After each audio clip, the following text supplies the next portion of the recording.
It's an honor to pay tribute to my mother, Retha Ludd McElveen, on this Mother's Day. I learned so much about my mother after her passing.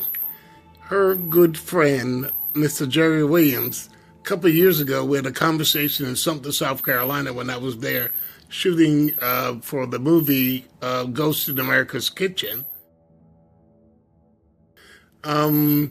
He told me the first time he met my mother, because he used to deliver wood and coal to this restaurant kitchen. It was a top restaurant in Sumter at the time. Of course, the segregated restaurant. So black people worked in the kitchen but weren't served in the dining room. So he said during one of the deliveries, he noticed that there was a young woman in the kitchen that was new. And one of the older cooks walked up and said, "Hey, Reed, taste this. Tell me if it's okay." And she said that he was so shocked that it's usually the other way around. The young cook is going up to an older cook saying, "Taste this. Is this okay?" But that's what was happening to my mother, he said. And that's what made him pay attention to her. And later they became friends. And that I didn't know that about her. Having the point of view of an adult, meeting her in a circumstance where she was in the kitchen, and apparently she was very, very good at what she did. And I knew that from eating her food at home, but we had not experienced what she did as a chef in the restaurant. And I remember her working in this restaurant 2 blocks from our house on Manning Avenue in Sumter, South Carolina, Gladys Chitler's. And she was really wonderful, and one of her go-to sandwiches to just keep us out of her hair, between meals, she would make a jar of red peppers, and she would dice them up in what was called at the time Jewish cheese, which was Philadelphia cream cheese. And so she minced up the peppers, and then she'd blend it into the Jewish cheese, which was the Philadelphia cream cheese again. And she would make sandwiches out of it. Pimento cheese sandwiches were one of my favorites, and sometimes she would toast them in the pan with a little butter like a grilled cheese sandwich. And it was amazing. One of my favorite memories from my childhood was that. And she was also famous for her macaroni and cheese and pound cake.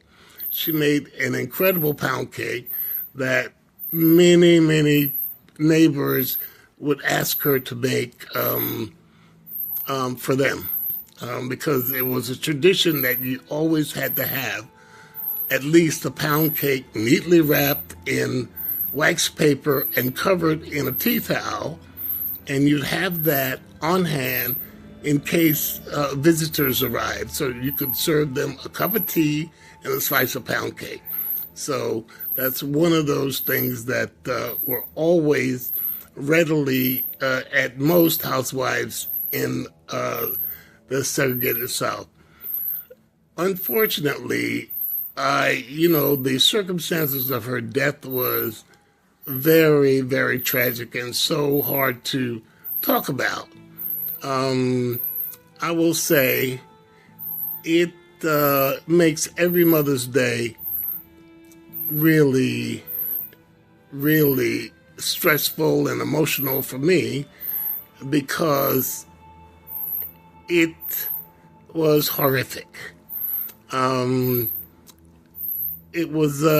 She died in February of 1963, and her brother, whom she loved dearly, and it was her lifeline, because my father she and my father had gotten a colored divorce, and that was, the get out of your head after she took the fireplace poker and slapped him on the top of his head after womanizing constantly. He was a rolling stone, I'll put it that way.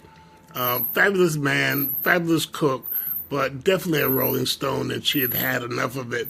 So she rapped him on the head, and he went to Connecticut. So that was called a colored divorce at the time.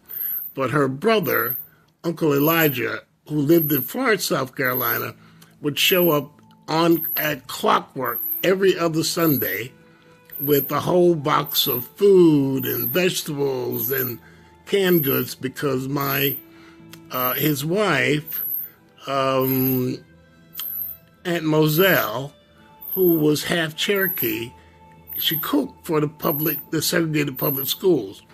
And so she had access to all this food, and she would bring, real bags of rolls, fresh made rolls, and leftovers from the student kitchen.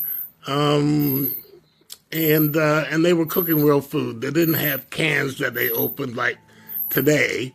They cooked real food. So he would bring all kinds of leftovers from the cafeteria in Florence, and every other Sunday he would show up with a big, box of food, and we'd sit on the front porch and make a big foot tub full of lemonade with a block of ice floating in it, and we'd have a great family meal. And one of my fondest memories was of those Sundays that Uncle Elijah was there. Well, this particular February, Uncle Elijah had had a heart attack and died the end of January. And my mother was so distressed. She was quiet. She was definitely not herself, because they were so close, and I believe that she died of a broken heart.